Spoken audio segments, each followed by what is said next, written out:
하나님의 말씀 누가복음 1장 39절에서 45절까지의 말씀입니다. 제가 가지고 있는 성경은 신약성경 87페이지에 있습니다. 신약성경 누가복음 1장 39절부터 45절까지 말씀을 함께 교독하겠습니다. 누가복음 1장 39절입니다. 이때에 마리아가 일어나 빨리 산골로 가서 유대 한 동네에 이르러 엘리사벳이 마리아가 문안함을 들으매 아이가 복중에서 뛰노는지라 엘리사벳이 성령의 충만함을 받아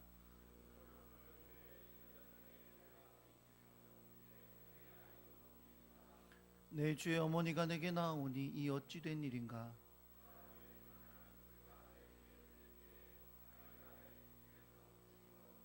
함께 있습니다. 주께서 하신 말씀이 반드시 이루어지리라고 믿은 그 여자에게 복이 있도다.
하나님의 놀랍고 크신 섭리와 계획 가운데 오늘 우리 심창석 장로님, 박영신 권사님 우리 교회에 보내주셨습니다. 하나님의 뜻이 있어 보내주신 줄 믿사오니 주의 권능으로 붙드사 하나님의 놀랍고 크신 은혜 아래 승리하게 하시고 특별히 새로운 교회에서 또 적응하며 나아갈 때에 하나님의 도우심과 인도하심으로 함께하여 주옵소서. 하나님께서 귀한 종들이 헌신하며 살아온 귀한 인생을 아시오니 은혜를 덧입혀 주시옵시고 남은 인생 더 하나님 앞에 쓰임받고 주께 영광 돌리는 인생 되도록 붙들어 주옵소서. 연육간에 강건함을 주시고 기도하는 것에 응답하시고 하나님 앞에 더 깊어지고 크신 사랑을 맛보며 승리하는 귀한 부부가 되게 하여 주시옵소서. 오늘도 우리가 주님 앞에 예배하러 나오면서 빈솔 들고 오지 아니하고 주님 앞에 예물을 준비하여 드렸습니다. 주님, 귀한 손길들 한 사람 한 사람 기억해 주셔서 주님께서 갚아주시고 세상이 줄 수 없는 은혜와 평강과 승리가 있도록 역사하여 주시옵소서. 드린 예물 주님의 영광을 따라 사용되도록 주님이 역사하여 주시옵시고 하나님 나라의 일을 이루게 하여 주시옵소서. 하나님의 말씀을 듣는 시간입니다. 하나님, 우리가 지혜가 부족하오니 지혜를 주사 깨닫게 해주시고 마음 가운데 주님이 주신 은혜를 풍성케 하사 주님 앞에 말씀에 순종하는 저희들이 되게 하여 주옵소서. 주님만 영광 받으시옵소서. 우리 주 예수 그리스도의 이름으로 기도합니다. 아멘. 할렐루야. 옆에 계신 분들하고 인사하겠습니다. 잘 오셨습니다. 사랑합니다.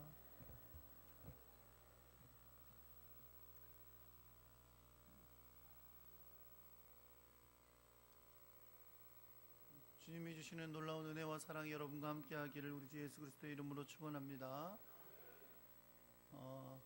한번 따라해 보겠습니다. 복된 아기가 나신다. 역사적으로 우리나라는 여러 나라들이 있어 왔어요. 그렇죠? 고조선부터 시작해서 삼국시대도 있었고 여러 나라들이 있어 왔는데 다른 나라도 마찬가지지만 우리나라도 이 나라마다 건국 신화라는 게 있어 왔어요. 그쵸? 고조선 시대의 건국 신화 아시죠? 호랑이 한 마리하고 곰 한 마리가 환웅에게 사람이 되게 해달라고 그랬더니 환웅이 어떻게 합니까? 쑥 한 줌하고 마늘 20통을 주고서 100일 동안 햇빛 보지 말라고 동굴에서 기도하고 있으라고 그렇게 합니다. 호랑이는 37일 만에 도망갔고 곰은 100일 동안 끝까지 견뎌서 아름다운 여인이 됩니다. 그 아름다운 여인이 환웅이 우리나라 옛날에 말로 하나님 아들이에요. 환웅과 같이 결혼을 해서 아들을 낳습니다. 그 아들이 바로 단군이죠. 단군. 고구려 시조인 주몽은요,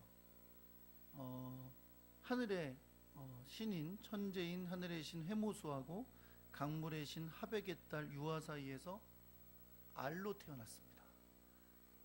그리고 신라의 시조인 박혁것에도 진안 땅에서 여러 마을의 우두머리들이 모여서 군왕을 정하려고 모였어요. 그때 갑자기 한 흰 말이 뭐에게 막 자꾸 절하고 있는 걸 발견하죠. 그래서 도대체 뭐한테가 절하는 건가 하고 보니까 뭐가 있었어요? 또 알이 있었어요. 그 알에서 나온 아기가 바로 박혁거세입니다. 이렇게 신화를 갖고 있어요. 그러니까 그 나라의 건국 신화, 시조에 대한 신화가 그렇게 있습니다. 우리나라뿐만이 아니라 전 세계 많은 나라들이 자기 나라 이제 시조에 대한 이런 신화들을 많이 가지고 있어요. 이제 이건 다 사실이 아니죠. 실제 있었던 일이 아니라 그 나라의 애국심을 고취시키기 위해서 그 나라의 내가 그 나라의 백성이라는 그런 애국심을 갖게 하기 위해서 만들어낸 건데 그 내용의 공통점은 뭐냐면 우리 나라를 만드신 그 시조는 태어날 때부터 달랐다. 탄생부터가 달랐던 사람이다. 이런 걸 이제 강조하는 거죠.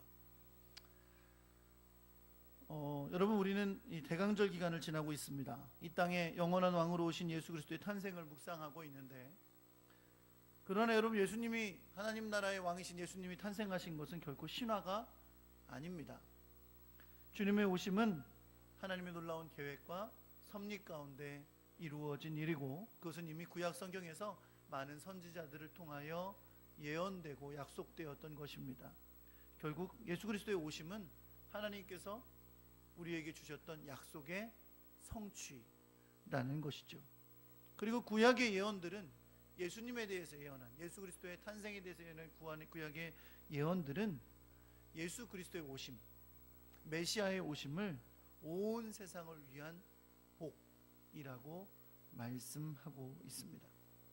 물론 성경이 복이라고 표현 안 했다고는 하지만 이 복이라는 말은 우리에게 주시는 귀한 선물이고 은혜고 또 축복이라는 것입니다.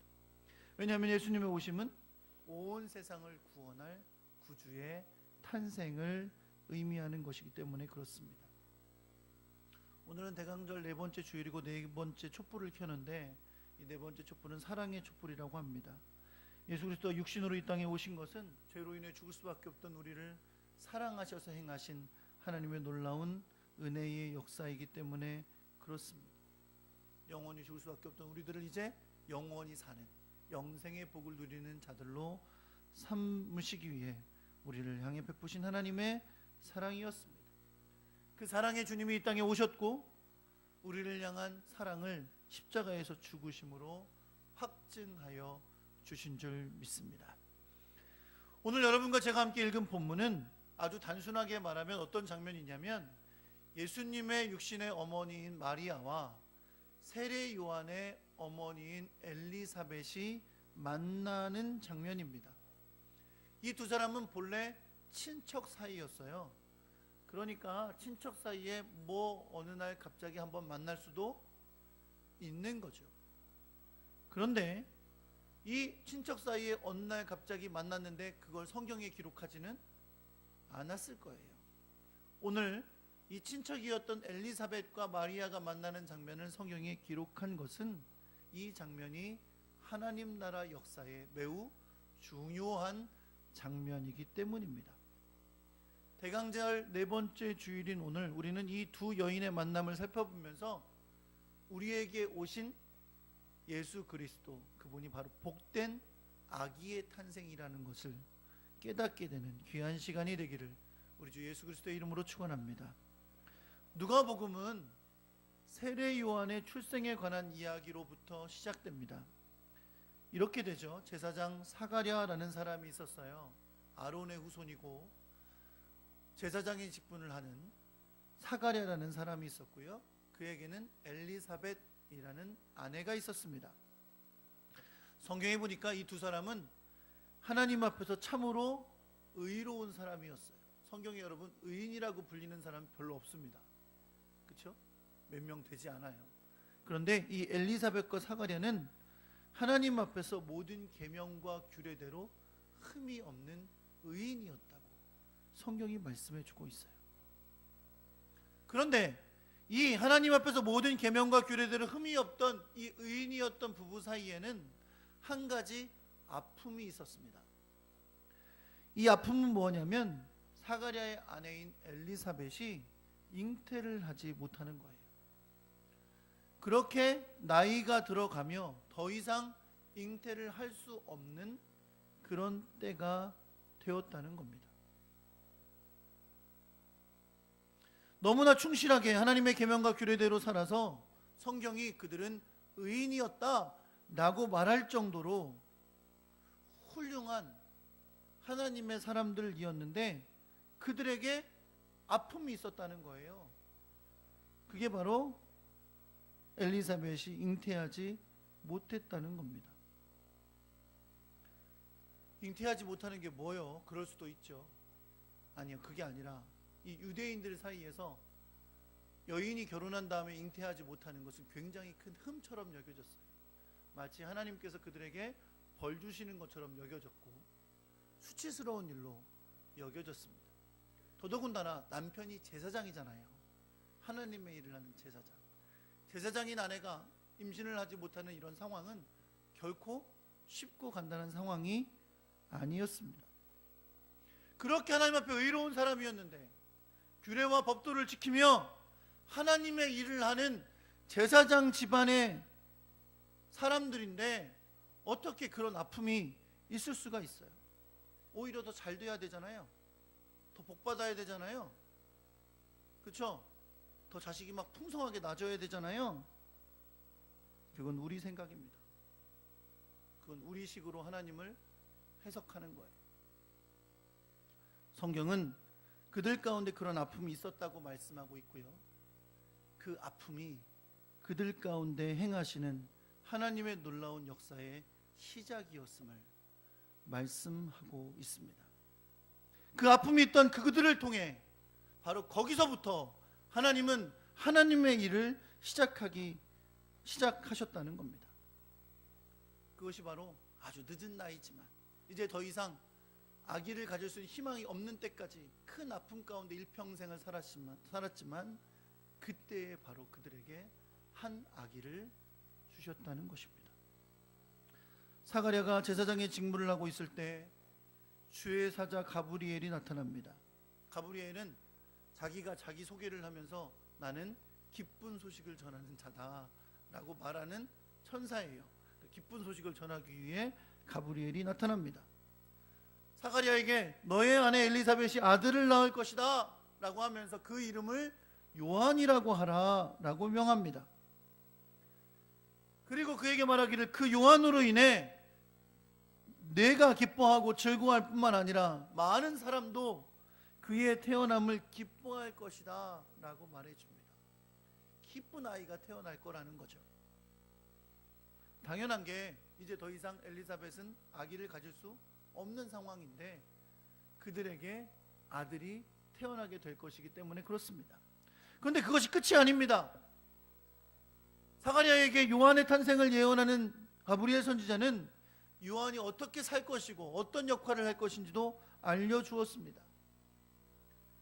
요한은 독한 술을 마시지 않고 모태로부터 성령의 충만을 받을 것이다 라고 예언합니다. 그리고 그 천사는 더 나아가서 그가 바로 구약에서 예언한 이사야서와 말라기서가 예언하고 있는 주의 길을 예비하는 자의 사명을 감당하게 될 것이라고 알려주었습니다. 천사가 나타나서 제사장인 사가랴에게 내 아내 엘리사벳이 아기를 낳게 될 것이다. 그 이름을 요한이라 할 것인데 그는 독한 술을 먹지 않고 모태에서부터 성령의 충만함을 받을 거고 그가 바로 엘리야처럼 성령의 충만함을 입어 주의 길을 예비하는 자가 될 거다 라고 정말 놀라운 하나님의 계획을 얘기했습니다. 하나님의 계획이죠. 엄청난 하나님의 계획. 그런데 그 얘기를 듣던 사가랴는 뭐라고 얘기하죠? 어떻게? 나도 나이가 먹었고 내 아내도 나이 들었는데 어떻게 이런 날이 일어날 수 있느냐고. 하나님은 하나님의 계획을 이만큼 얘기하시는데 사가랴는 그저 내가 나이 먹었고 내 아내 나이 먹어서 애 낳을 수 없고 그저 자기가 그동안 일평생 갖고 있던 그 아픔의 이야기만 하고 있는 거예요. 그래서 결국 사가랴는 입이 방정이죠. 이렇게 말함에 따라 아기를 낳아서 이름을 지을 때까지 말을 못하게 됩니다. 그러나 어쨌든 하나님은 하나님의 뜻을 이루셔서 엘리사벳은 약속대로 아기를 잉태하게 되었습니다. 이렇게 세례 요한의 이야기로 시작된 누가복음은 엘리사벳이 요한을 잉태한 지 6개월이 되던 달에 또 한 여인의 이야기를 기록하며 나아가고 있습니다. 그녀가 바로 누구예요? 마리아입니다. 사가랴에게 나타나서 불가능하게 여기는 상황 속에 아기의 탄생을 알렸던 천사가 이번에는 마리아에게 나타났습니다. 그리고 그녀에게 내가 아들을 낳을 것인데 그 이름을 예수라 하라 라고 명령합니다. 그리고 그 아기가 바로 구약의 예언대로 오신 그리스도, 바로 메시아임을 알려줍니다. 사가랴가 자기 아내가 나이 많아서 천사의 예언을 믿지 못했던 것과는 달리 이 하나님의 말씀을 천사로부터 전해 들은 마리아는 천사에게 이 사실이 어떻게 이루어지는 것인지에 대해서 되묻습니다. 어떻게 되묻습니까? 나는 남자를 알지 못하니 어찌 이 일이 있으리까? 라고 묻습니다. 여러분, 남자를 알지 못한다 그러니까 마리아는 아는 남자가 한 명도 없었나 보다, 그런 안다는 건 그런 뜻이 아니에요. 히브리어로 야다라고 표현하는 안다는 건 경험한다, 체험한다라는 뜻입니다. 그 남자와 관계를 맺어본 적이 없다는 거죠. 그런데 어떻게 내가 잉태를 해서 아기를 낳을 수 있습니까? 라고 물은 겁니다. 그러자 천사는 이 모든 일이 성령으로 말미암아 이루어지게 될 것을 밝히면서 누가복음 1장 36절에 보라 내 친족 엘리사벳도 늙어서 아들을 배었느니라. 본래 임신하지 못한다고 알려진 네가 이미 6달이 되었느니라 라고 말해줍니다. 여러분, 엘리사벳과 마리아는 친척 사이라 그랬어요. 그러니까 마리아는 엘리사벳이 나이가 몇 살인지, 그리고 그동안 얼마나 오랫동안 아이를 갖지 못했는지를 너무나 잘 알고 있습니다. 천사는 처녀가 잉태하여 아들을 낳을 거라는 이 사실을 이야기해 주면서 그것이 쉽게 믿어지지 않을 일이잖아요. 그렇죠? 그러나 그녀에게 너의 친족 엘리사벳이 임신한 지 6개월이 되었다는 걸 알려줍니다. 그녀는 임신할 수 없다고 알려져 있었지만 하나님의 능력으로 그녀가 임신됐다는 것을 알려주는 거죠. 결국 뭘 얘기해 주는 거예요? 모든 일은 다 하나님이 하실 수 있다는 것을 마리아에게 알려주는 겁니다. 이야기를 들은 마리아는 천사에게 이렇게 대답함으로 믿음을 고백합니다. 주의 여종이오니 말씀대로 내게 이루어지이다. 우리가 3주 전 대강절 첫 번째 주일에도 나누었던 것처럼 세례 요한의 등장은 복음서에서 다 나옵니다. 예수님이 태어나시기 전에 세례 요한이 등장했는데, 세례 요한은 예수님도 아니고 하나님의 아들도 아니지만 모든 성경이 세례 요한의 등장을 예수님의 탄생보다 먼저 다루면서 매우 중요하게 다룹니다. 심지어 세례 요한의 탄생은 구약 성경에서 이사야서와 말라기서에서 예언되어 있었고 그 예언의 성취임이 드러나고 있습니다. 세례 요한은 구약의 전통을 이어받은 자로서 예수 그리스도의 탄생 앞에 와서 큰 역할을 하는 자로 기록되고 있는 거예요. 근데 그 역할이 뭐냐? 이 세례 요한은 구약 성경의 모든 하나님 나라의 역사, 하나님께서 온 백성을 구원하기 위해 행하신 이 놀라운 역사와 선지자들이 메시아에 대해서 예언했던 모든 역사를 이제 확증해 주면서 그 바톤을 예수님께 넘겨주는 역할을 하는 거예요. 쉽게 말하면 구약과 신약을 연결해 주는 역할을 이 세례 요한이 하고 있는 겁니다. 그렇기 때문에 모든 복음서가 세례 요한의 탄생과 그리고 그의 사역을 매우 중요하게 기록해서 다루고 있는 것이죠. 그 겉모습도 엘리야의 모습과 닮은 구약의 선지자의 모습을 가지게 하므로 그가 회개의 세례를 전파하며 예수 그리스도의 오심, 메시아의 오심을 예비하는 자로 쓰임받고 있는 것을 중요하게 보여주고 있는 겁니다. 그렇게 예수 그리스도의 탄생도 중요하죠. 당연히 그것보다 중요한 건 없습니다. 그러나 성경은 세례 요한이 얼마나 중요한 역할을 하는 사람인지를 보여주고 있다는 겁니다. 그런 면에서 여러분과 제가 함께 읽은 본문에 아직 태어나지 않았지만 두 아기를 가진 어머니들이 만나는 장면을 기록하고 있는 것은 매우 중요한 의미가 있습니다. 그것은 하나님 나라의 역사에 있어서 매우 중요한 의미를 가지고 있기 때문이죠. 사실상 이 두 여인은 지금 하나님께서 행하시는 놀라운 역사를 온몸으로 체험하고 있고, 사실 지금 오늘 성경에 기록되고 있는 이 두 여인의 만남은 두 여인의 만남이지만 내면적으로 볼 때는 세례 요한과 그 뒤에 오실 예수님이 처음으로 만난 장면이에요. 서로 알았는지 몰랐는지 모르겠지만 근데 알았던 것 같아요. 왜? 마리아가 들어오는 걸 보고 오늘 성경에 보니까 엘리사벳이 뭐라고 말하냐면 내 뱃속에 있는 아이가 기뻐하며 뛰놀았다고 얘기하거든요. 하나님, 예수님과 세례 요한의 첫 만남이 이 두 여인의 만남을 통해 이루어지고 있는 것을 우리는 보고 있는 겁니다. 제가 아까 세례 요한이 구약의 역사의 상징이라 그랬잖아요. 예수님이 그 일을 성취하시는 분이고, 그러니까 두 여인이 만났지만 지금 어떤 장면을 보고 있는 거냐면 구약의 역사의 일을 대표하는 세례 요한과 그 일을 이루시는 예수님이 만나게 되는 하나님 나라의 아주 중요한 장면이 오늘 이 두 여인의 만남의 장면 가운데 이루어지고 있다는 것입니다.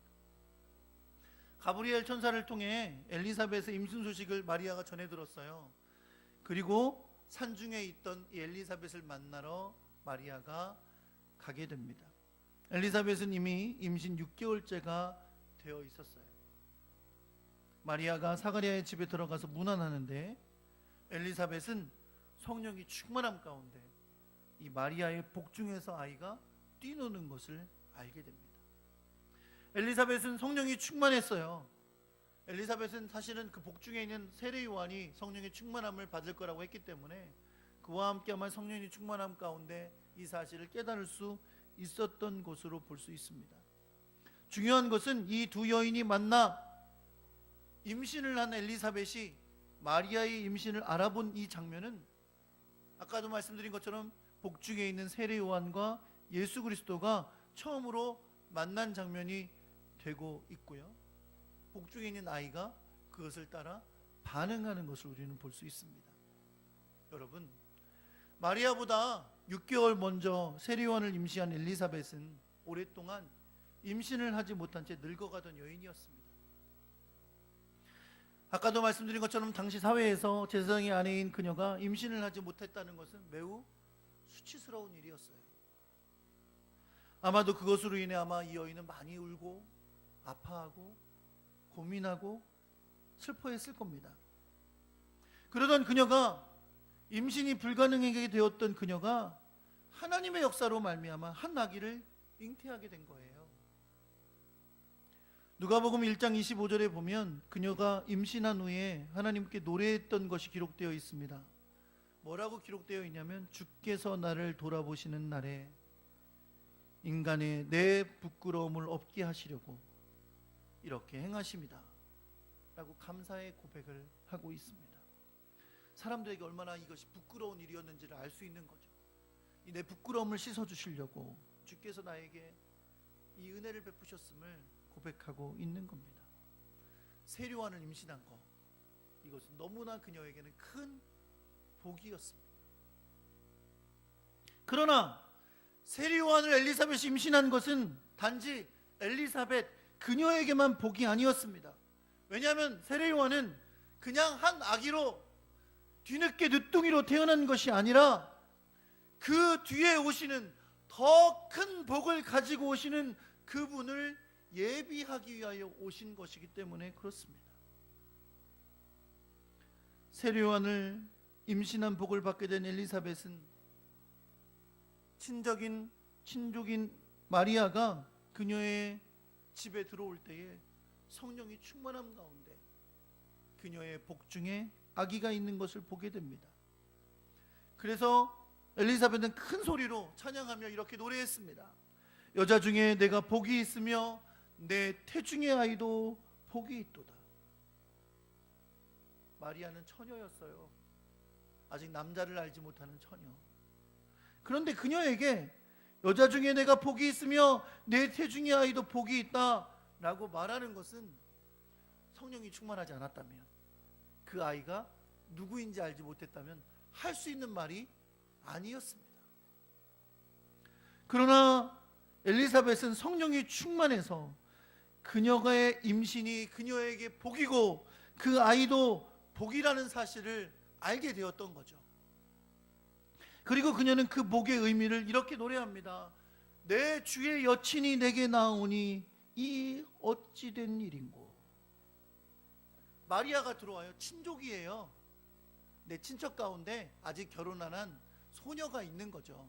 그 소녀가 문을 열고 지금 들어오는데, 지금 엘리사벳은 그녀가 들어오는 걸 보면서 뭐라고 말해요? 내 주의 여친이 내게 나오니 이 어찌 된 일이고. 이제 그녀의 눈에 마리아는 친족인 한 소녀가 아니에요. 누구예요?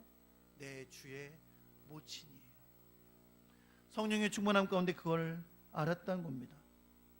그리고 또 뭐라고 말합니까? 보라, 내 문안하는 소리가 내 귀에 들릴 때에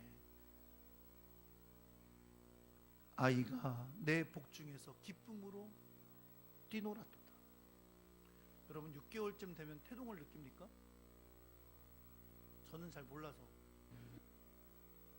애기 6개월쯤 되면 태동을 느끼나요? 그건 잘 모르겠어요. 저는 여자분들은 아실지 모르겠는데, 어쨌든 6개월 된 때에 이 엘리사벳이 뭘 느껴요? 복중의 아이가 뛰노는 걸 느껴요. 뭘 보고?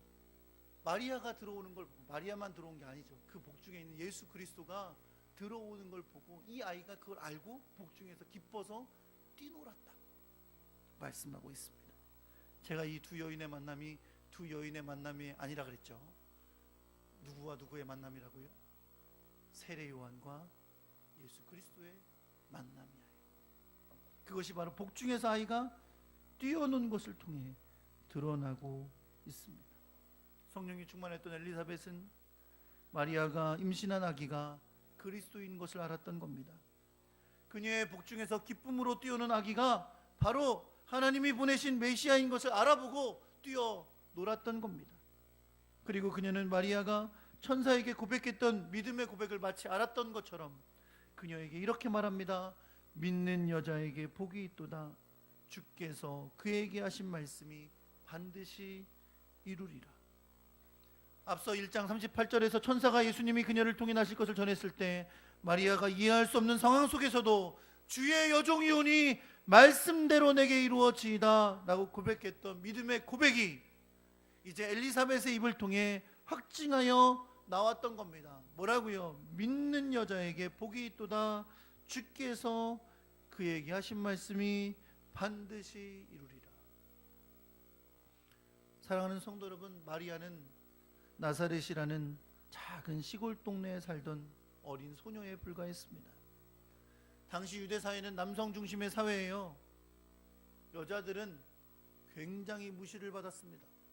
더더군다나 어린 여자는 사람 취급도 받지 못했습니다.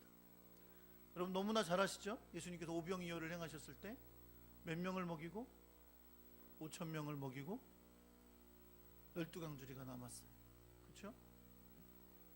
근데 거기에 성경에 아예 적혀 있어요. 뭐라고? 여자와 아이를 뺐다고. 그래서 성경학자들은 대부분 2만 명이 됐을 걸로 예상을 합니다. 숫자가 2만 명인데 웬 5,000명?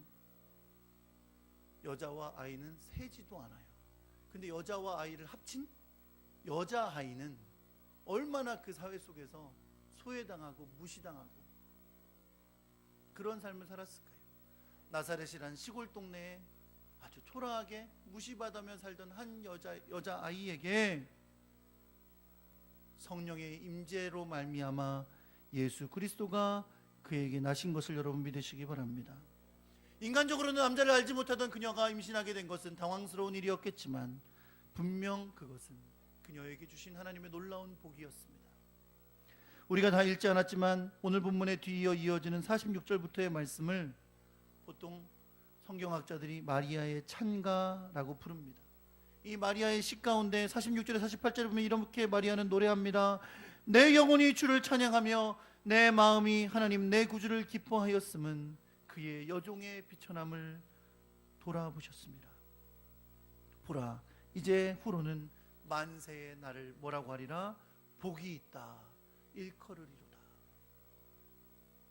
비록 천주교처럼 마리아를 신성시하는 것은 옳은 것이 아니지만 분명한 사실은 시골 마을에 자꾸 비천했던 소녀가 성령으로 말미암아 하나님의 아들 예수 그리스도를 잉태하게 된 것은 너무나도 귀하고 대대로 복이 있다 여길 만한 그녀의 복이 된 것입니다.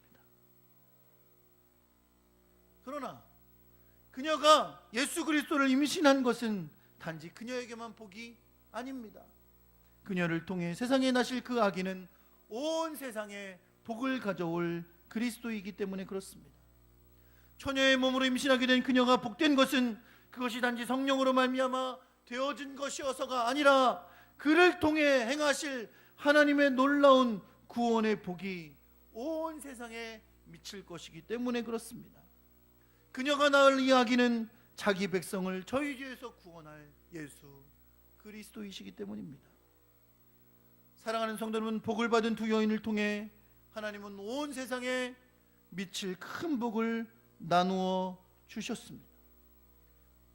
한 아기는 임신할 수 없던 한 여인에게서 나서 오실 메시아의 길을 준비하는 회개의 세례를 전파하는 귀한 일을 감당하는 세례 요한이 되었고, 아직 남자를 알지 못하던 처녀의 몸에서 난 아기는 온 세상에 구원을 베풀 복된 아이를 탄생하게 된 것입니다.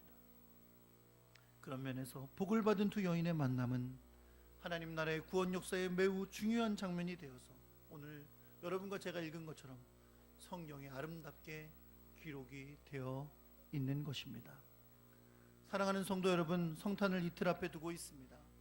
예수 그리스도는 온 세상의 죄인들을 위해 구원의 복을 주시기 위해 이 땅에 오셨습니다.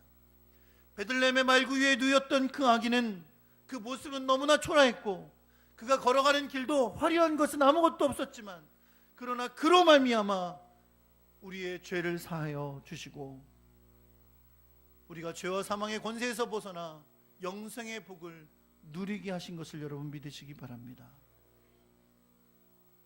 그 주님은 다시 오실 것입니다. 그날도 우리는 주님이 가져오실 복을 받게 될 줄 믿으시기 바랍니다. 영원한 하나님 나라에 이르러 영광을 누리는 날을 우리에게 허락하여 주실 겁니다. 하나님의 나라에서 상급을 받는 복을 허락하여 주실 겁니다. 우리의 눈물을 닦아주시고 영광의 나라에 이르러 면류관을 받고 하나님의 영광을 함께 누리는 자로 우리를 삼아주실 것을 여러분 믿으시기 바랍니다. 오늘도 그러한 주님을 기다리는 여러분과 제가 되기를 우리 주 예수 그리스도의 이름으로 축원합니다. 어렸을 때 어머니 아버지가 어디 갔다 온다고 가시면 꼭 가실 때 뒤에다가 대고 한마디씩 했어요. 뭐라고요? 엄마 올 때 뭐 사와, 뭐 맛있는 거 사와, 아니면 뭐 사와. 요즘 애들도 그러더라고요. 똑같아요. 어디 간다 그러면 사온대요. 제가 2월 말에 어디 갈 일이 있어서 어디 갈 일이 있다라고 우리 아들한테 말했더니 고등학교 학생인데 그때 가서 뭐 사올 거지? 갔다 오실 때 되면 기다립니다. 그저 기다려요. 왜? 뭐 사왔을까? 뭐 사왔을까? 그러고 기다려요. 받을 게 있으니까 기다리는 거죠. 오면 얼굴은 안 쳐다보고 손만 쳐다보고. 여러분, 주님 다시 오실 겁니다. 주님의 두 손에는 우리에게 주실 면류관이, 우리에게 주실 상급이, 우리에게 주실 구원의 복이, 영광의 복이 들려있을 것을 여러분 믿으시기 바랍니다. 주님을 그렇게 기다리는 아름답고 복된 주의 백성 되기를 우리 주 예수 그리스도의 이름으로 축원합니다.